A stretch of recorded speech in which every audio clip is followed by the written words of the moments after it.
All right, let's get started. I like to start on time. I know that's kind of unique for First, but let's give it a shot anyways. If you came to how to manage your team, you came to the right room. If that is not the one you wanted, it's the one next door, because our televisions say the exact same thing out front. My name's Darren G. I do work for Boeing. I'm in the project management side for the defense with Boeing. I do the project management for scheduling. And so basically my job, it's kind of a fun job working with engineers, working with procurement and all these manufacturing folks like that. What I do is they say, this is what we want. So on the defense side, let's say, instance, they have a fuel system that they have to do. And they say, we need this fuel system, we're gonna go put it on this airplane. So they tell me, we need that fuel system on this airplane by this date. So what I do then is I build that schedule based off that fuel system, what it takes. So I take all the engineering inputs, all the procurement inputs, and all the manufacturing inputs, the test inputs, and then I lay those out in the schedule and load up that schedule. And from that schedule, that's what the program tracks. And from there, they're able to hopefully they get that part to the airplane on time so that they can get that fuel system loaded in there. So that's what I do. I lay that out and I do the project management side of that, and I actually make sure it stays organized and fun stuff like that. And in my spare time, I work with Firstwa. I'm the FRC MC focal point for Firstwa. So if you like to dance around in the field and stuff like that and have fun, and you're over 21, come see me. Maybe we'll talk. We're still looking for MCs. And then on top of that, I also do the First Lego League for the refereeing side of it. Hopefully we'll give that up this year to this wonderful person I've been hopefully focusing on to take that over.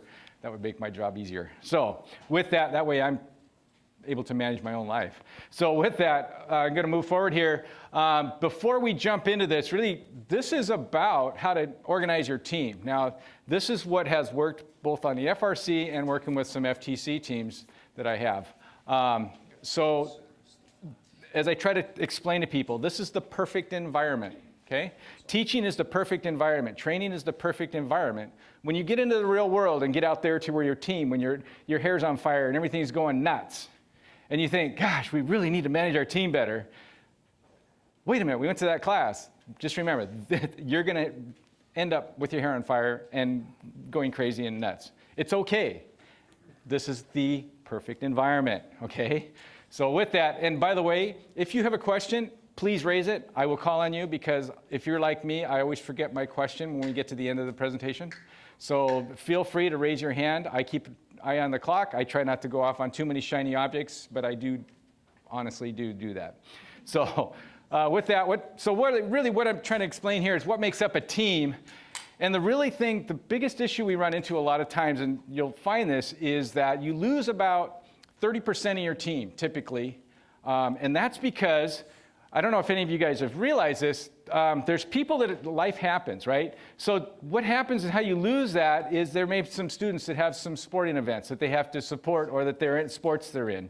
There's other social activities with friends. You know, you get that Snapchat, or you get something sent to you, and it's like, oh yeah, we're gonna go meet up here. Okay, next thing you know, but I gotta go to team. Oh, come on, it's just this one day. Okay, fine. So you blow off that in the team. The personal family things you run into, things are like that. Emergent non-robotics things. And this is the good one. There's the ones that attend robotics, but just wander around doing very little. Anybody know anybody like that? and so that's where you lose the part of the team. So it's really important to offset that. You need to have a few more students in there to offset that. And what I found is and really 15 is not the hard number. It just depends on the students that are there. A lot of times I say between 12 to 15. And the reason is because that are going to actually work on the robot, okay? And a lot of the teams don't realize this. There's a lot of stuff that happens on a team that we only do part of a lot of times, or we do kind of a job about it, right? So anybody realize that, like, this year's really going to be crazy, because why? You've got a new control system, right? So how big is parts procurement now? Okay, so you got parts procurement. That means buying spare parts. That means going out and buying parts just for the robots. I don't know, and the programming. So you got new programming possibly this year that you're going to be going through. Electrical, maybe some interfaces that you're going to be dealing with. And the one thing that I'm starting to introduce more into the teams now is the scouting and strategies. There's a person that needs to do that, right? And then also, we're introducing, and I like to call it STEAM as part of STEM, because the big driver behind here is there's those, they call them the right side brain people or whatever, I get them mixed up, is the website and art. Okay, looking at your t-shirts and stuff like that, who comes up with the cool artwork, you know? And they have that mindset to come up with the cool artwork. They come up with the web page design and things like that. So getting those art people onto your team is really a cool thing to have. On my FRC team, we actually have art people. And then this year, with as crazy as this game is for all the points that you can score, you're going to really want somebody who's watching the first releases and the Q&A and stuff like that, because that rules person is going to be very busy, I think. Yes? Is your presentation going to be available somewhere? Yes, the presentation will be available on the Firstwa site. I didn't have a lot of copying stuff, but yes, it will be on the Firstwa site. If you're a Boeing employee, just email me. And that's the best way to describe it. And I'm the Pacific Northwest focal for Boeing for First, so just email me. You can find me that way too. G-E-E. Yep. First name's Darren, D-A-R-I-N. Middle initial is M. The other thing is that you're going to need somebody working on judging and team admin stuff. That's a huge job. I mean, because you're bringing all that stuff together. And then the big driver, since the costs went up a little bit, I still think fundraising is really important. I think as a team, you really should have a budget in place. Though it's not a lot of money to run an FTC team, it is a lot of money when you're in a public schools, or when you're in a home school, or when you're in a private school. You still need to raise the money because it takes money to, unfortunately, money to get there. So coming down here, who paid for gas to bring the teams down here? The parents did, right? You know, who's going to pay when you go back? You're going to grab lunch. You may grab lunch. Who's going to pay for that lunch when you go back? See, all of these little funding things when you go to the activities or events, that costs money, okay? So it's really important to have that fundraising point in place so that you can budget out the work that has to get done. So what makes up a team? That's what we're doing through right now. The other thing is that I found is that what makes up a good team is having a good attitude, mindset, and commitment of the team members is really important, because what you're finding is that if you have people that are passive, or people that really don't care, that they're just there to socialize, or you have people that don't want to make your team successful, you're going to run into a lot of problems. And people are going to perceive you either as a good team or a bad team, okay? When I'm walking around at a competition or at an event or something, I'm always looking at the teams. I'm looking, are they working together? Are they having fun? What's that one person doing off in the corner? Oh, he's sleeping. Anybody, right? And so when I'm thinking, you look at that and you go, wow, where's that person fit in their team? And so you really got to understand what makes up a good team is having a good mindset about your team. You know, there's a lot of people out there say, this team is really good. Gosh, they're always involved. They're doing really great. So why is that? Because you don't see them, you're seeing them working as a team and not as individuals, right? And so the other thing is that you see a lot of parents involved, or you get your sponsors involved. How many of your sponsors are coming in, you're introducing your sponsors to the robot you guys just built, you know, which is kind of cool stuff. And what I found is small teams are successful. They are fairly successful, and it's because what they do is they focus on their strengths, but they try to sharpen their weaknesses. So they're going to do the best they can in their weaknesses, but they're going to really work on their strengths.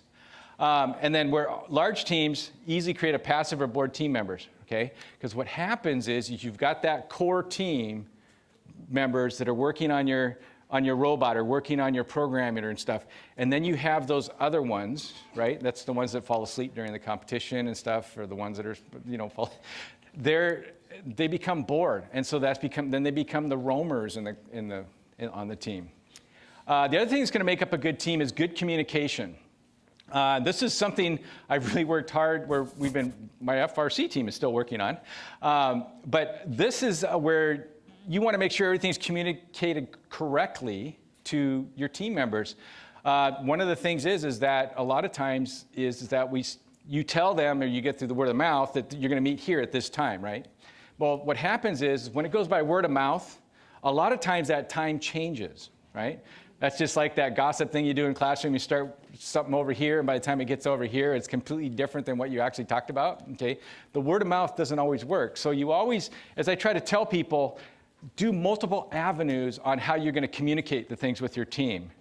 Again, all you students and all you adults, you're busy, okay? So to take 5 minutes to send off an email or something like that is sometimes really hard.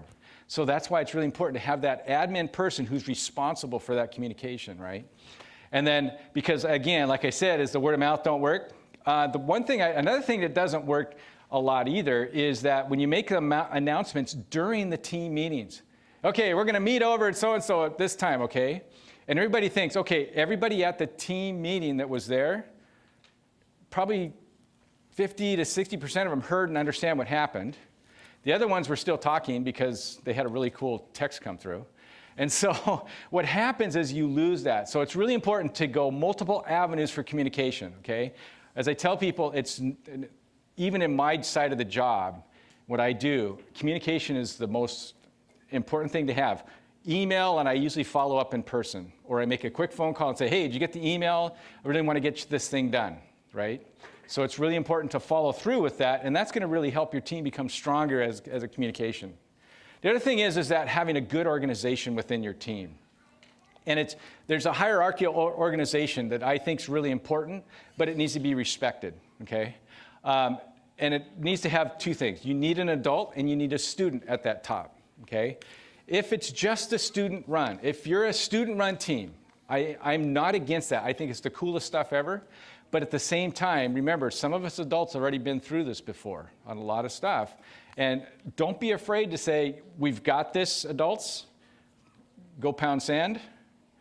Because the adults are there because we've done this before. This is not our first rodeo, as I tell people. If you have a question, I'm going to give you the straight answer. Okay?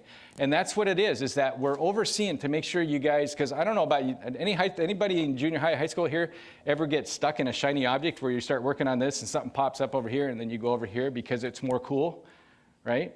So it's part of that, bringing it back to get you focused. Because one of the things is that when you show up at an event, you want to be organized and you want to look like a team. You don't want to look like a bunch of individuals.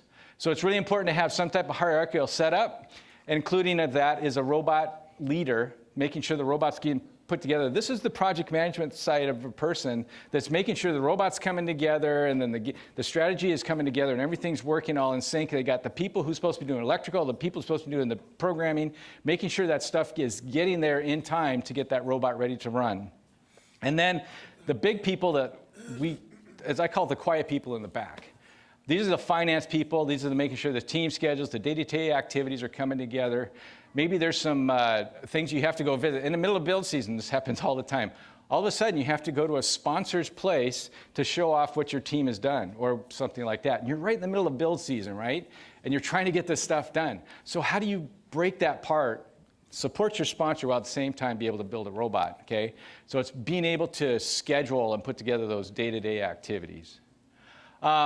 The other thing is that if you're part of the ASB, I caution everybody that's part of the ASB at their school because you can lose your money that gets absorbed into the ASB at the end of the years a lot of times, just depending on how your ASB is. So it's really important to understand the finance process within your ASB if you're running your money through the ASB. I'm not saying it's a bad thing. I'm saying is you got to make sure you understand how your money is being allocated, if it's being allocated for your team, for your parts, and it's the right process, okay? So I use that as really important because I found teams that said, gosh, they're just pounding on us and trying to take our money away because I got $10,000 sitting in my account or $5,000 sitting in my account, and they're sitting there going, ooh, this looks really good, you know? But it's not that way. So it's really important. If you're going to go into the finance side of ASB, make sure you understand the processes that are out there so you don't lose that money or funding. And then also finances. How much was the control system this year? $800. By the way, you didn't get it in your kit of parts, I don't think, did you? No. So just for the students to understand, The teams they had to buy a new control system, which means you're going to buy new spare parts, which means may buy a second control system. And then on top of that, you have all this extra money out there that you're going to have to spend. T-shirts aren't free. So a typical T-shirt, a 3-color T-shirt, front and back, printing on your T-shirt is about $8 a T-shirt. Okay? Now, if you have 10 or 15 people on your team, now you count your parents, got to throw them numbers in. So your number starts going up and you got about 30 T-shirts or 50 T-shirts you got to buy, right? At $8 a piece, let's make number 50 easy. That's $400 just in T-shirts alone. Okay? So it's really important to have a good finance put in place. That's why you want these grants. Hopefully, how many teams are going to apply for the Firstwa grant? I want to see all of these hands up in here. That's a free one, guys. Come on, think about this for a minute. Okay, really important. And that's that finance person. That's really important to have that finance person on the team, okay, and getting that person organized on that. The other one is that Boeing is actually doing it. So for those that are Boeing employees, it's $275 this year. I think they're giving out for the Boeing employees. So you can apply for an FTC and an FRC grant. So if you're a Boeing employee and you have a Boeing employee team, you can do that. The other one is turning in your hours, your community hours. I know that Microsoft does it. I know that Boeing does it. I know that Visa does something like that. So there's the major corporations of the companies that are out there, they actually give you money for your volunteer hours. Monsanto does it too. Sorry? Monsanto. Okay. And so there's just check in with the company you work for. The other thing is that OSPI grant is always a must. Okay, another thing that's important, a lot of teams don't do is lay out a spending plan. How am my money going to go out? This is basically what I call your budget. So it's really important that you lay this out because are you going to build 1 or 2 robots, right? It's really important. Having that second robot, I don't know if so if anybody new teams in here this year? Okay. It's good to have a second robot. And the veteran teams know this because what that second robot is you're able to do the cool what if type stuff with it. And then as you get it perfect, you can actually apply that to the game robot that you're using. The other thing is that what it takes to get when you attend an FTC event, that is not free, students. Okay? There's lunches, there's gas, there's all this little stuff that adds up. Team advertisement, T-shirt, banners, game uniform. There's all these little things that kind of what I say eat away at your budget. Okay. The other thing is spare parts. You're going to also need spare parts. There may be some special tools you have to get, right? Maybe so that's another thing. And then all of a sudden there's the off-season spending. Okay. There is some expenditures off-season. Okay. That is also part of that budget. So when you actually lay out everything, you got to have a good budget in place. Though it's not a lot of money, it's still going to be spent so you don't get yourself in a hole. A lot of ways of raising money, which we called up here. Again, what really works are feed people and they'll come, right? Spaghetti feeds are always good. Yard cleanups, we do that for our team. So what we do is we have the parents on the team and then throughout the school we put out that yard cleanups. Because if somebody wants to give my team money, you know what I do? I make my team go out and do their yard then. I do not take free money in that sense, okay? So if somebody wants to donate money, you go out and show that appreciation and you do something for that person, maybe do their yard or wash all their cars or clean out their garage or something like that. It's really important to do that because that's showing that respect back to that particular person that's providing you money and input. Smaller teams can burn out faster.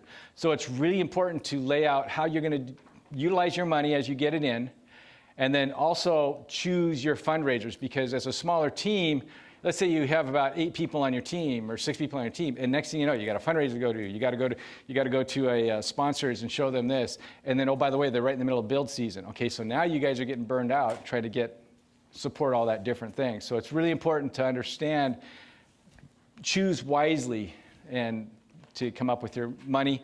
Good fundraiser plan is really important.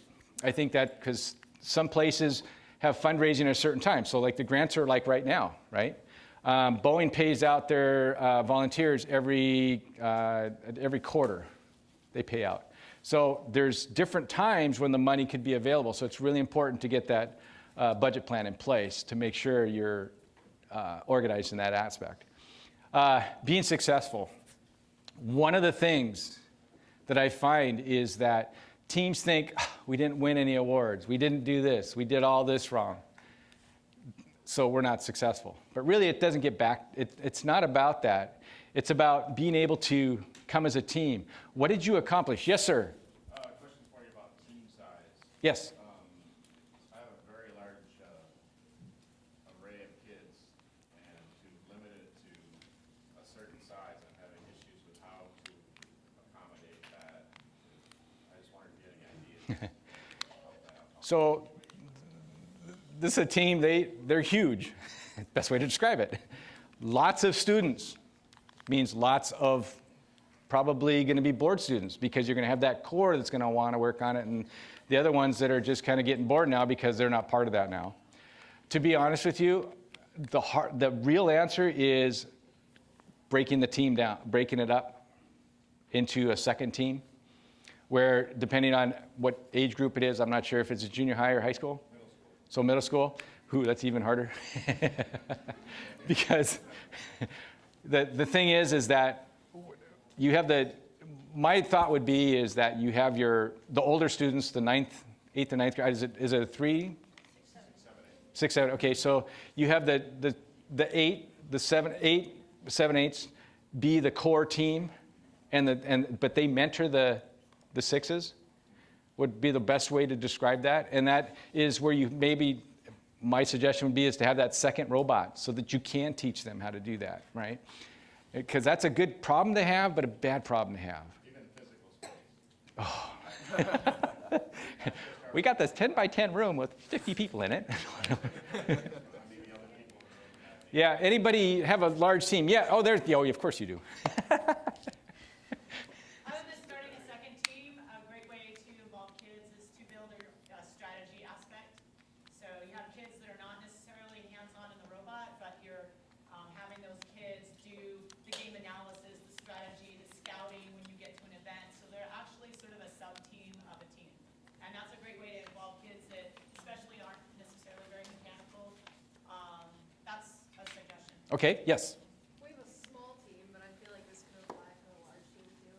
We break it down a lot, so like for us it's just one person, but there's a lot of different jobs, so like one person works especially just on like updating the website every day, but you could make that a team of people too and have several different social media things, and you just have to really break it down a lot more, so it's not just like building programming, it's like website, Facebook, like each thing has its own subject people working on it. Okay, I've got 3 hands up, and I take 2 more here. So So we actually have 2 teams as well at Cascade. this is a big team. One of the things we're going to start doing this year is we're going to start having some outreach students. If they really want to work on a robot, they're going to work on our outreach robot. That way we can keep our outreach robots up and going. It gives them the feeling of how to put stuff together, they get the problem solving, get them to understand how to work stuff. So it's twofold there.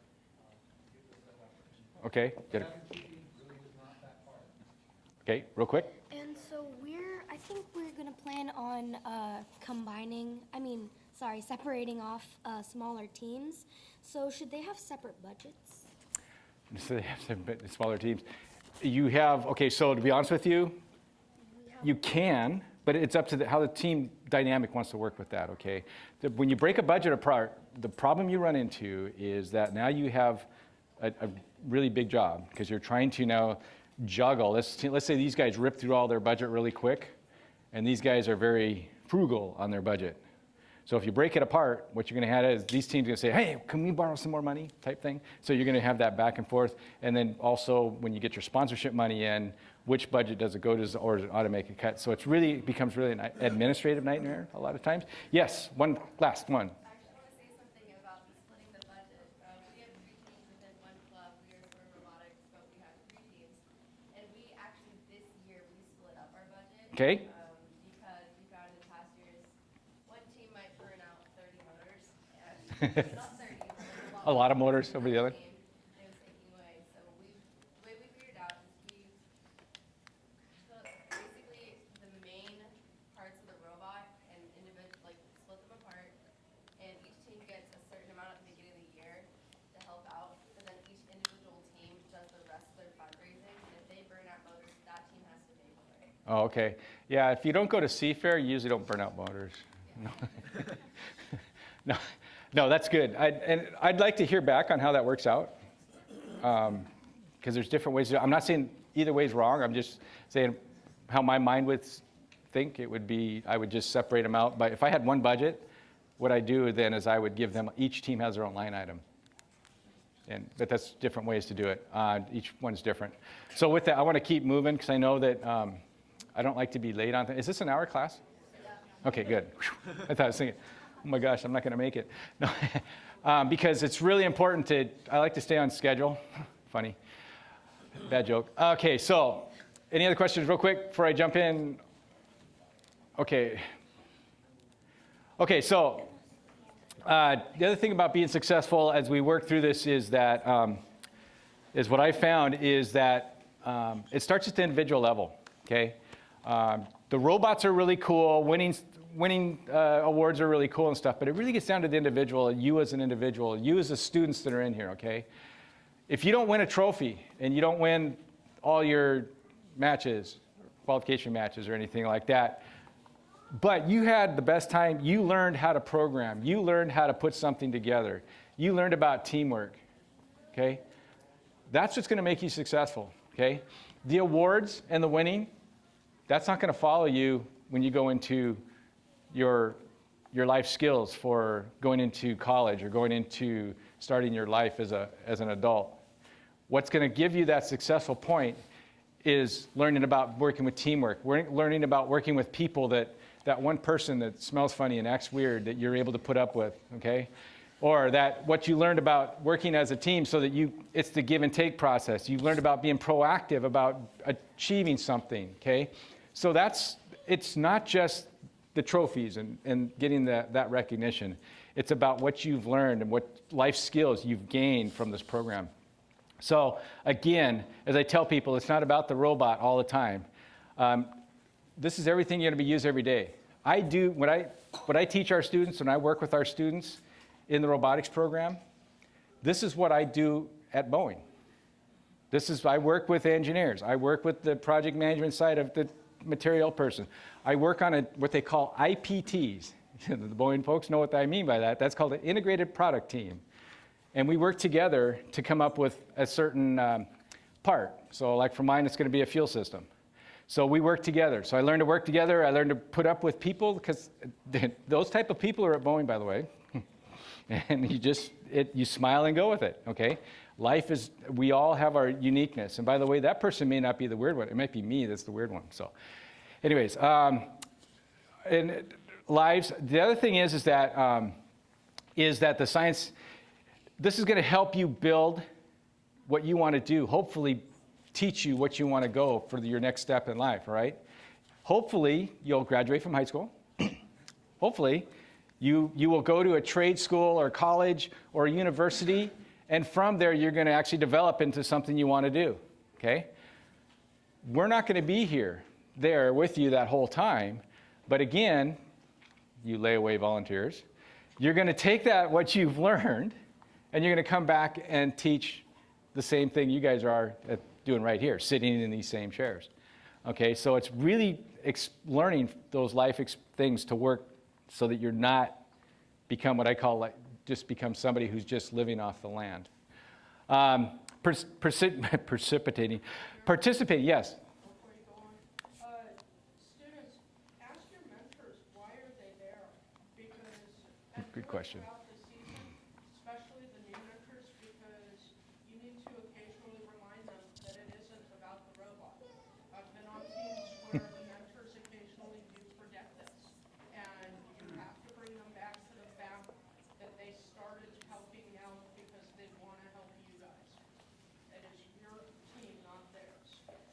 Yep, good point, thanks.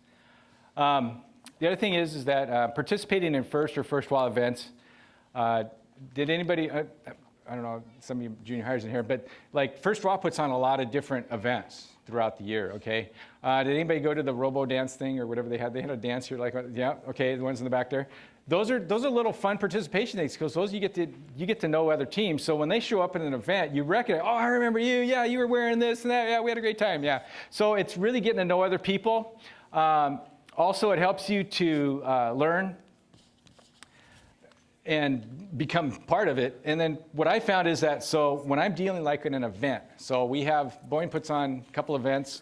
They put on their E-Week, which is, they actually bring in robotics teams into Boeing at different sites between Everett, Renton, Kent, and things like that, Auburn. The teams come in and they share their robots. They do FTC and FRC teams. They bring them in. The other thing they do is that they have Seafair. We also do that too. We bring in FTC, FLL, and FRC teams down to the Seafair. Boeing puts on that. They have a big 30 by 50 tent. And so we have these teams come in there, and you as a teams are talking to the public. You're telling them about your robot. You're telling them about this program and what it's doing, has done to you, or you want it, why you're in it, okay? And people are asking you questions about it. So it's really important that what I find is that, and I learn it every day up here, anytime you talk about this program, or talk about robotics, or you talk about your team, or you talk about what you've learned, you learn what you've just taught them by telling somebody else. I always learn back something that I never thought about as deep until all of a sudden I said it out, right? So it's really important that you learn from what you talk when you do teaching and stuff like that, or talk to somebody about a program. Again, a lot of stuff going on. There's big one, community parades. I think they're the coolest thing. People think, well, how do you do an FTC on a community parade? Really? Think about this. You guys built a robot, and you're trying to tell me you can't think of how to do a community parade and show off your robot? Come on, guys. Use your imagination, okay? Really simple. Get a flatbed maybe just have it on a flatbed, pulling it, and then you have the robot driving around. You know how cool that would look? People, they'd be standing up looking at, trying to see this robot, what it does. Have another robot maybe that goes around and you actually show people what it's looked like that they're showing, right? So there's different things you can do to get involved with these parades even. So I think it's really important. And if you're an FTC and an FRC, that's even really cool. You can really do a lot of stuff for that too. People like an active and successful and known team. There's a lot of people that are waiting in the wings watching your team, okay? Because they want to get involved. Let's say you're a small team. They want to get involved, but they just want to see what this is all about, okay? So it's really important that you're showing them and talking to them about this program, okay? So it's really let them know what's happening, because come next year, they may be on your team, okay? So now your team is really starting to, as I say, starts growing now, okay? So a part of growth on a team, if you're a small team, so if you're a big team right now, you can go to sleep. No, you just got to think of new processes. What's the new process you're going to do to help break out that team, right? I'm growing, but just because I have a big team doesn't mean I can have a bigger team. And I think it's important because over time, you're going to grow, but you can break off and create new teams, right? Yeah, the budget, next thing you know, now you have 3 different budgets. So Swerve is huge. Their team is a great big team, but they're a great team, but they've got some really logistic stuff they're dealing with that they have to do. But it's all about that, where the mentors hopefully now can apply their knowledge to help break that up. So again, a smaller team, such as doing 2 robots, breaking up the team, doing multiple robots. The other thing is that understanding what you want to accomplish for growing, how you're going to accomplish for your growth. People see you in the community. Let's say they're neighbors and they have kids that are coming up into the ranks. If they see you in the community and part of that community, they're going to want to check that out because, oh, this is cool stuff. So-and-so's been doing it for a couple of years, and look at how well they're doing right now. So that's a good thing to have in place, is being out in the community so people can see you. And then how are you going to just go into the community and help the community? The other thing is there's a lot of things just popped in my head. For communities is that they do cleanups in their communities. So like I know I live in Berrien, so the city of Berrien like once or twice a year has the fall cleanup and the spring cleanup, right? And what we do is we as a team go out into that city and we help them do the cleanup. And they say, well, who are you guys? Oh, we're with the robotics team. And then you're wearing a uniform and they see you do that. Wow, so-and-so, I have a son or a daughter that does that. They've never said anything about that. There's another chance for somebody to come into another avenue is that. Really reaching out for your sponsorship base. That way you can break up into new teams, multiple teams, because it does cost a little bit of bucks. And then getting involved in your community. A lot of times, a lot going on in today's environment today is the homeschools. A lot of students are homeschooled. Do we have any homeschooled ones? Anyone in here is homeschooled? Cool. They are, to be honest with you, that's probably one of the hardest, I think it's one of the hardest for these guys as a homeschool, because they're part of the community, they're part of the school, but they don't have that funding to the OSPI, or they don't have that extra funding that may come. Some companies, they want to give to the school because that's a write-off for them to give to the school. So what they'll do is they'll pay into the school. As a homeschool, they're not paid into anything. So they actually have to come up with their own nonprofit status. So that's really a hard one. Don't overextend your team commitments, please. Especially if you're a small team, really focus on what you want to do, okay? This is what my team's really good at not doing. They overextend themselves, and they're not a big team. My team size is like, this is FRC. My team size for an FRC team is, I think we're at 15 kids right now, okay? That's a small team. But they try to do everything. But that's okay. They're learning.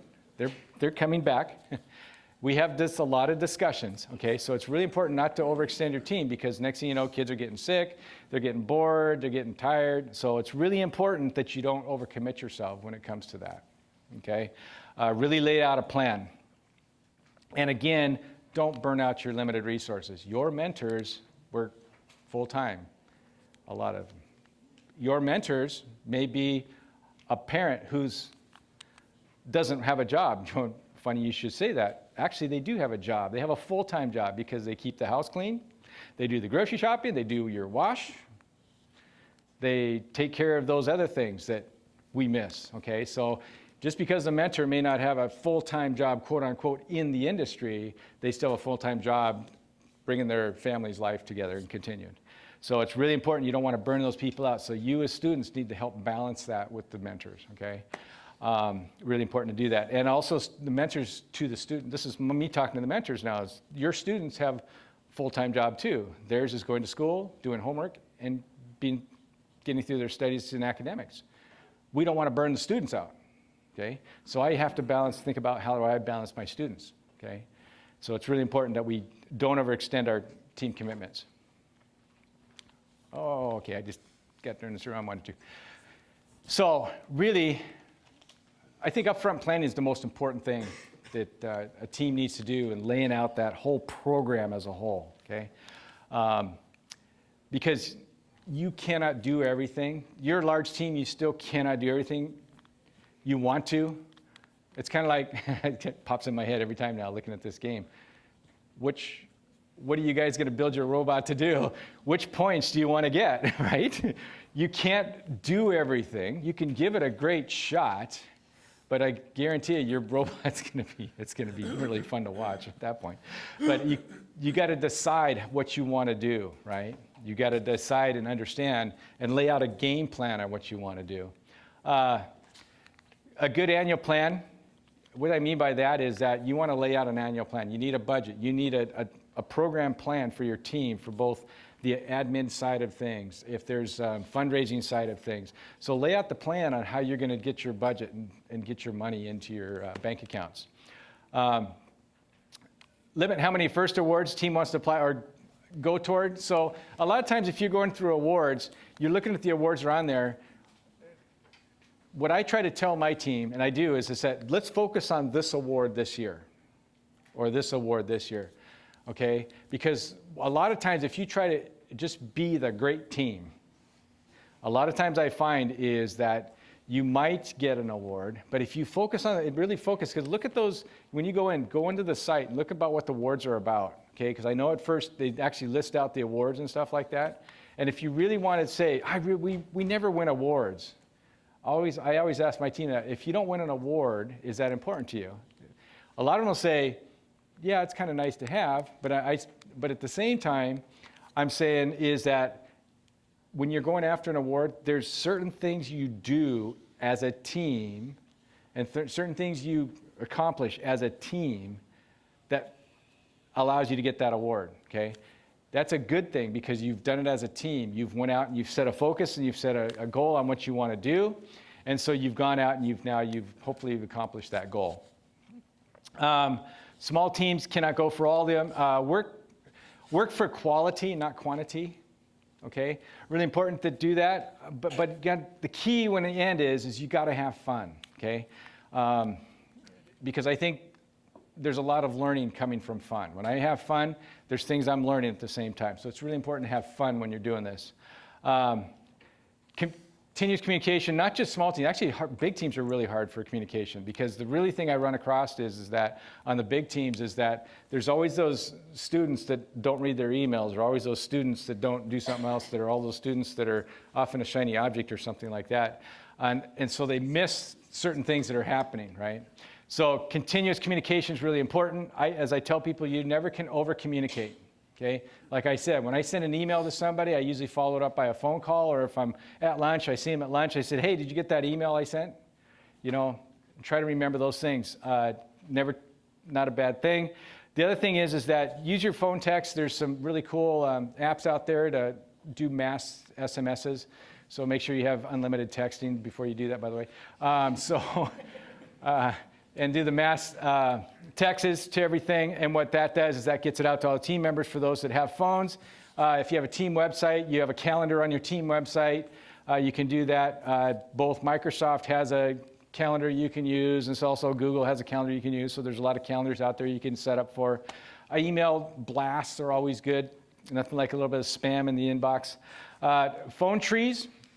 Maybe there's a phone tree where you've split your team in various things. So the electrical team does this, the mechanical team that, and they're just focused on those people, and you have the one person that's in charge of the robot, and they start the phone tree, and everything goes off that way. Another way to do that, agreed to job description is really important. Understanding both as a mentor, and the mentors need to understand what each mentor is doing. No different than the students need to understand which students are doing what, okay? There's nothing worse than showing up at an event, and this happens a lot, where everybody shows up except the one person who has the laptop that has all the programming on it because they got stuck in traffic, and so everybody else is there, and they're saying, well, who's got the program? Oh, Joe has it. Well, where's Joe? Well, he's stuck in traffic, and he's an hour and a half out. This happens. So it's really important that you have a good job descriptions, and don't just make it a single point failure, okay? Again, small teams are hard to sustain if growth does not occur. I think it's important that you do grow. Growth is really nice to have. Then from there, you're able to then do a lot more cool stuff, possibly on your team. The other thing is use other first teams in your area. If you're this FTC, if you're only an FTC team, there's FRC teams, probably someone right near you, okay? And those FRC teams are there to help. If this is we had some first years raise their hand. You have an FRC team around you, or you guys are from an FRC team, I'm not sure. But they can help you guys. Believe me when I say this, if you have any questions about programming, sometimes the guys that have come off the FLL side of things are pretty sharp kids.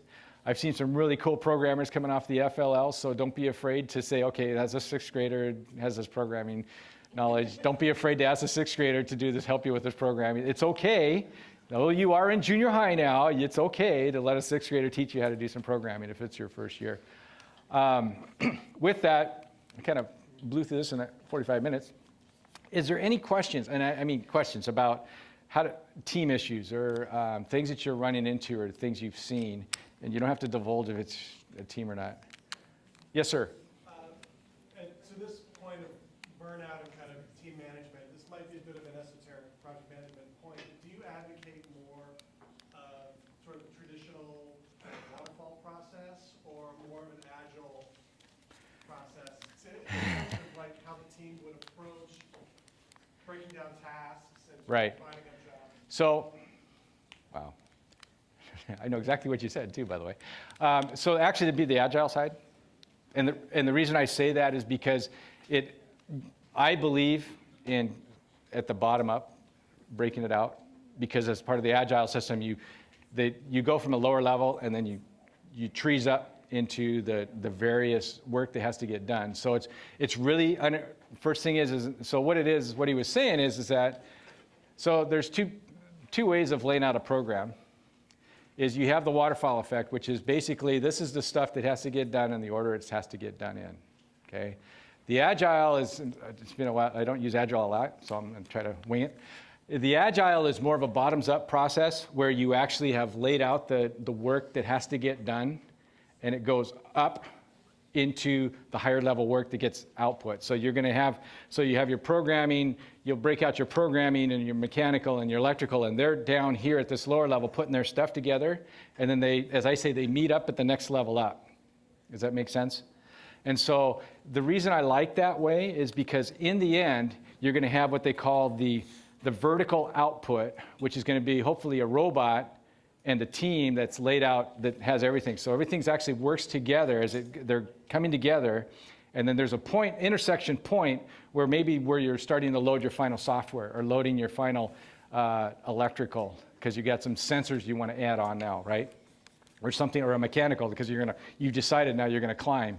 So as you move your way up through the agile process to get that schedule output of that output, you're able to, what I call, have that major milestone accomplished, okay?